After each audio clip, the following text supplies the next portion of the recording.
Hello guys, welcome to another episode where we are discussing important or practice questions from the chapter Ratio and Proportion, and this is the video number 3. Earlier I have uploaded two parts of it. You can go through the description box and find the link of the previous videos. So we have the first question that on the whole surface of earth the ratio of land and water. So this is earth and this is northern hemisphere and this is southern hemisphere, right? तो पूरे के पूरे अर्थ में जो land और water का ratio है it is given to us 3:5 and that is in northern hemisphere this ratio is given to us 7:9. तो we have to find the respective ratio in the southern hemisphere, right. देखो, तो अगर हम इस पर total की बात करते हैं, टोटल तो 3 और 5 मतलब 8 का कोई मल्टीपल ले लेते हैं सो दैट हम उसको प्रॉपरली डिवाइड कर पाएंगे without fraction in the decimal. तो यहाँ पर 16 है भाई, इसका टोटल यहाँ पर 16 है, यहाँ पर इसका टोटल 8 है, तो हम एक कॉमन मल्टीपल ले लेते हैं 16 और 8 का, जिसको हम बोलते हैं एलसीएम. तो लेट इट बी 64. अब 64 अगर मैं टोटल लैंड एरिया को लेता हूँ तो 32 लैंड एरिया जाएगा नॉर्दर्न में और 32 लैंड एरिया या फिर जो 32 टोटल एरिया है सरफेस एरिया 32 तो जाएगा नॉर्दर्न हेमिस्फेयर में, और सदर्न हेमिस्फेयर में भी ये जो एरिया है वो 32 by 64 will be divided equally in the northern hemisphere and southern hemisphere. तो यहाँ पर टोटल लैंड एरिया कितना बचेगा? तो आप बोलोगे सर इसमें जो लैंड एरिया बनेगा 3/8 इंटू 64, तो 8 8 64 ये बनेगा 24, राइट. एंड सिमिलरली यहाँ पर लैंड कितना बनेगा 7/16 बाई 7/16 इंटू 32, तो ये बनेगा 14. तो 24 में से 14 जाएगा तो इधर 10 बनेगा, इसका मतलब 5 का मल्टीपल या कुछ इस तरह से बनेगा. तो ये तो पॉसिबल है नहीं यहाँ पर, ठीक है, ये भी पॉसिबल नहीं है, ये पॉसिबल है, ठीक है. देख लेते हैं यहाँ पर भाई 64 टोटल है, इधर 24 हो गया तो इधर 40 बचेगा, इधर 14 हो गया, 32 था तो इधर बचेगा 18, तो 40 में से 18 गए तो इधर बनेगा 22. तो इनका अगर हम रेशियो कैलकुलेट करेंगे सदर्न हेमिस्फेयर में that will be 5/11. I believe it is clear. ये लॉजिक लगाना था थोड़ा सा, वरना ये कैलकुलेशन आपको और भी ज़्यादा ट्रबलसम हो सकती है. Now moving to the next question.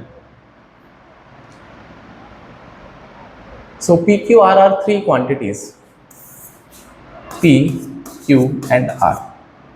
P varies directly with the Q and when R is constant, P varies directly with R when Q is constant, right? अब देखो यहाँ पर ये वेरिएशन का सवाल है. जैसे मैं आपसे बोलता हूँ X is proportional to Y, तो दिस इज डायरेक्ट प्रपोर्शन, इसको हम बोलते हैं डायरेक्ट प्रपोर्शन. और अगर मैं आपसे बोलता हूँ X is inversely proportional, this is inverse proportion. तो जब आप इस प्रोपोर्शनैलिटी साइन को हटाओगे तो we have to introduce proportionality constant, ठीक है. ये प्रोपोर्शनैलिटी कांस्टेंट है और इसका मतलब कांस्टेंट है, कोई नंबर आ सकता है, राइट. तो बोलता है कि P varies directly with Q, तो P varies directly with Q when R is constant and P varies directly with R when Q is constant.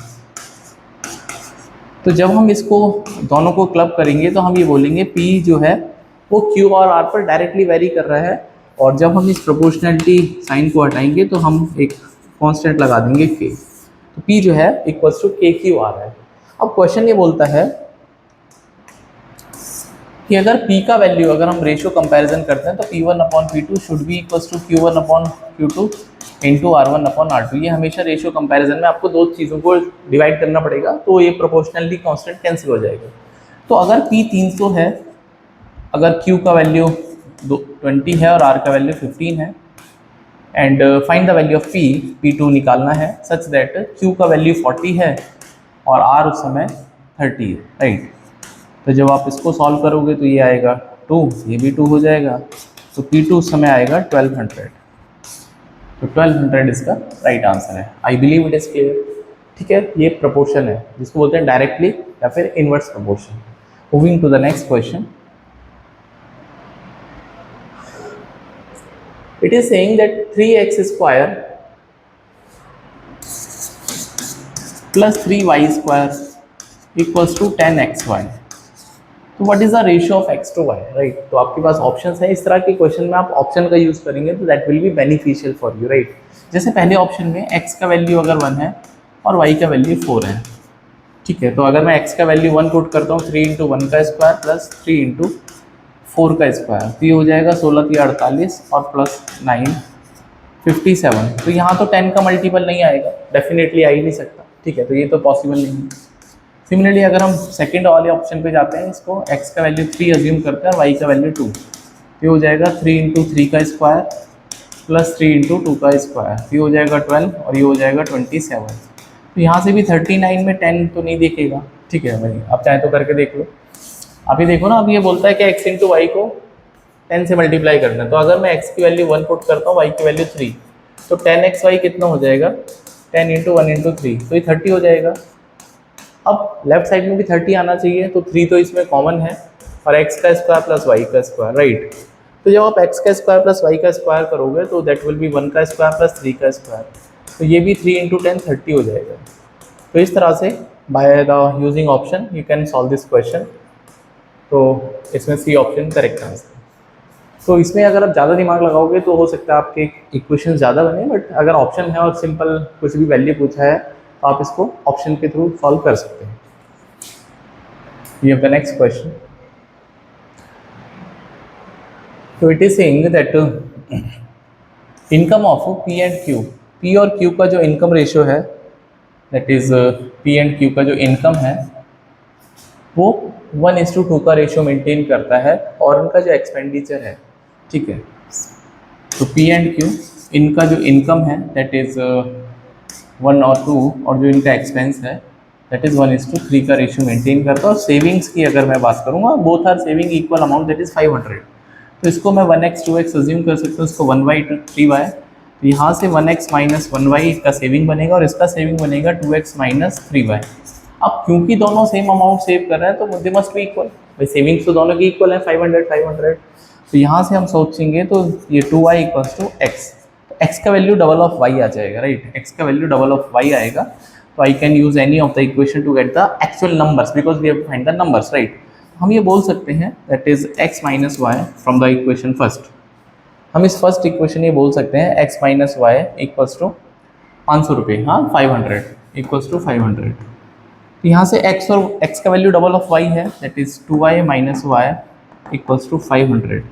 तो यहाँ से y का वैल्यू 500 आएगा, तो फिर x का वैल्यू कितना आएगा, double of y, x will be 1000, double of y, right. अब आपसे बोलता है p का इनकम निकालना, तो p का इनकम तो कितना बनेगा, दैट इज x, तो 1 इंटू 1000, तो 1000 इसका राइट आंसर है। I believe it is clear, I hope आपको ये समझ में आया होगा, राइट। आगे बढ़ते हैं दोस्तों।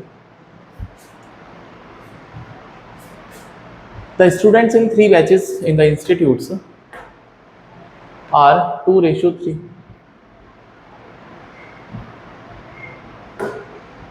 हाँ, the students in 3 batches in an institute are in the ratio 2:3:5, right? So initially 2:3:5, these are the initial, and 20 students are increased in each batch. सब में 20-20 बढ़ गए, तो this is 2x 3x 5x, और उसके बाद ये रेशियो 4y 5y और 7y का हो गया, और सब में जो वैल्यू बढ़ी है वो 20 से इंक्रीज हुआ है, राइट, सब में 20 से इंक्रीज हुआ है।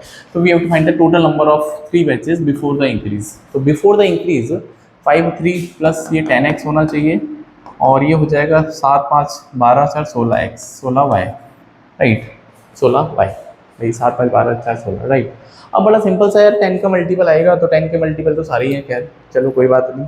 बट एक चीज़ यहाँ पे नोटिस करने वाली है कि सब में जो डिफरेंस है, भाई 20 का तो इंक्रीज हुआ है ना, सब में जो वैल्यू है वो 2 से 4 हो गया, यहाँ भी 3 से 5 हो गया, यहाँ भी 5 से 7 हो गया, मतलब सब में रेशियो 2 यूनिट का इंक्रीज हुआ। रेशियो देखना आपको, दैट इज 2 to 4। तो आप ये बोल सकते हैं 2 यूनिट की वैल्यू 20 है, तो फिर 1 यूनिट की वैल्यू कितनी होगी, that is 10।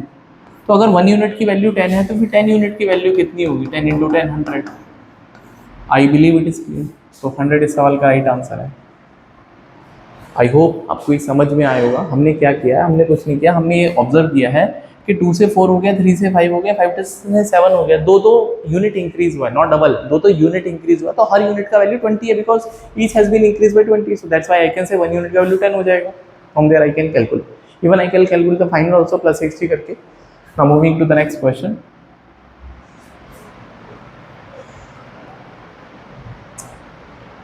If the ratio of the ages of A and B is 2:5 at present, right? तो at present A और B का जो एज का रेशियो है that is 2x और 5x है, and 15 years from now the ratio will change to 7:13. तो 15 अगर हम दोनों में ऐड करेंगे so that will give me 7:13. तो यहाँ से परसेंटेज डेफिनेटली आप निकाल सकते हैं, बहुत बच्चे वाला क्वेश्चन था, that is 26x plus 65 should be equals to 35x plus 105. तो यहाँ से 9x का वैल्यू है 15 ईयर्स फ्रॉम नाउ. कुछ एरर कर दिया क्या हमने? दिस इज 15 इंटू 13 है, दिस इज 195. तो यहाँ से 9x इक्वल्स टू 90 आ जाएगा, तो x का वैल्यू 10 आ जाएगा. So once you have the value of x you can find the percentage. तो a का प्रेजेंटेज बनेगा 2 into 10 that is of 20 years. Option number A correct बनेगा, right. Moving to the next question. तो यहाँ से level of difficulty 2 start होता है और यहीं से दोस्तों जो आपका असली जो क्वेश्चन प्रैक्टिस है वो शुरू होगी. अभी तक तो वार्म अप क्वेश्चन चल रहे थे, right. So we have the first question. अब आपको क्वेश्चन का लेवल थोड़ा ज़्यादा ही लगेगा और ये वो क्वेश्चन है जो कि आपके कंसेप्ट को कंसोलिडेट करेंगे, उसको बिल्ड करेंगे और आपके ऑब्जर्वेशन पावर को भी बढ़ाएंगे. तो पहला सवाल है कि the duration of a journey varies as the distance.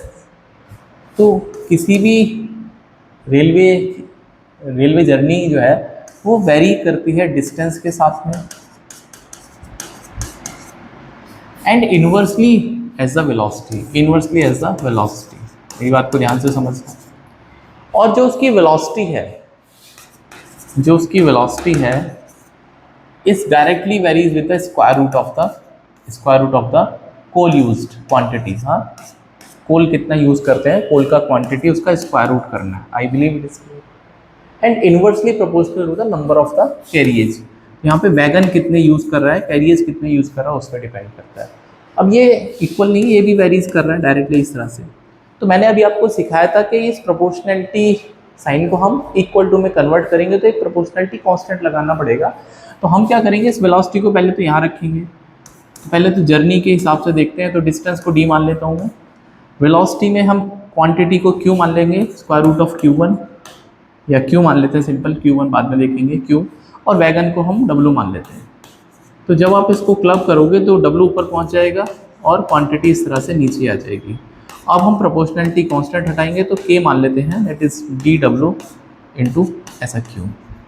तो ये रिलेशन है दो चीज़ों को या दो प्रोपोर्शनलिटी को हमने मर्ज कर दिया. बहुत इंपॉर्टेंट है यहाँ से यहाँ तक पहुँचना, राइट. जैसे जैसा लिखा वैसे वैसे बस वहाँ पे वैल्यू पुट कर दो, उसके अलावा कुछ भी नहीं करना है. अब ये दो चीज़ों का कंपैरिजन करेगा तो मैंने अभी आपको बताया J1 और अपॉन J2 को भाई जर्नी हो जाएगा. इधर ये डायरेक्ट वालों को हम लिखेंगे D1 अपॉन D2, भाई K तो K कैंसिल आउट हो जाएगा यहाँ पर. तो यहाँ पे D1 अपॉन D2, वैगन भी ऊपर आ रहा है तो W1 अपॉन W2, लेकिन क्वांटिटी नीचे आ रही है. तो अब ये इनवर्स का मतलब क्या होता है कि स्क्वायर रूट में Q2 ऊपर आएगा और Q1 नीचे आएगा. इतनी बात आपको समझनी है, उसके आगे क्वेश्चन सॉल्व हो जाएगा. तो K का तो कोई रोल ही नहीं बचेगा. अभी बोलता है कि जर्नी जो है the duration that is time है, ये ड्यूरेशन. तो पहली जर्नी हाफ एन आवर की है, 30 मिनट्स की, और उसमें डिस्टेंस है 50 किलोमीटर का, वही 50. और नंबर ऑफ कैरियज उसमें कितने हैं, 18, और क्वांटिटी कितना यूज हुआ है कोल का, 100. तो यहाँ पे हम नीचे लिखेंगे इस रूट को 100 इस तरह से, बिकॉज Q1 आपका 100 है तो स्क्वायर रूट करेंगे उसका, राइट. उसका D2 डिस्टेंस कितना है, D2 जो डिस्टेंस है दैट इज ऑफ 42 किलोमीटर. यहाँ पे 42 आएगा.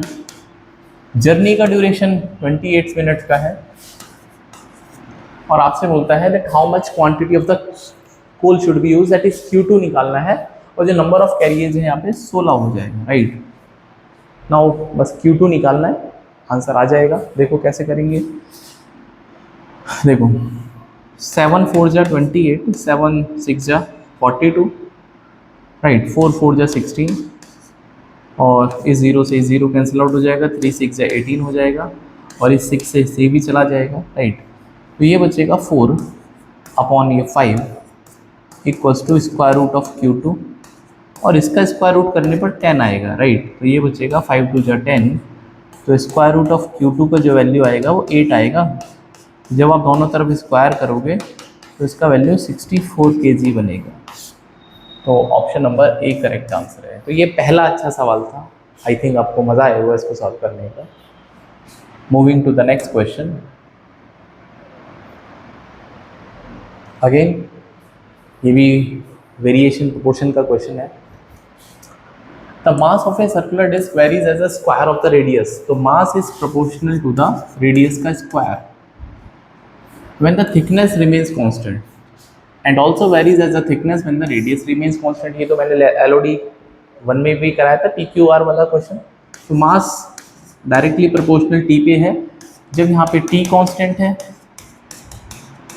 और यहाँ पे R कांस्टेंट है, राइट। अब इन दोनों को हमको क्लब करना है। तो जब आप इसको क्लब करोगे तो ये बनेगा T इंटू R का स्क्वायर। तो प्रोपोर्शनलिटी कांस्टेंट हटाएंगे तो KT R square. T is the thickness and R is the radius. बस M1 अपॉन M2 अगर मुझे करना है तो there is no use of K।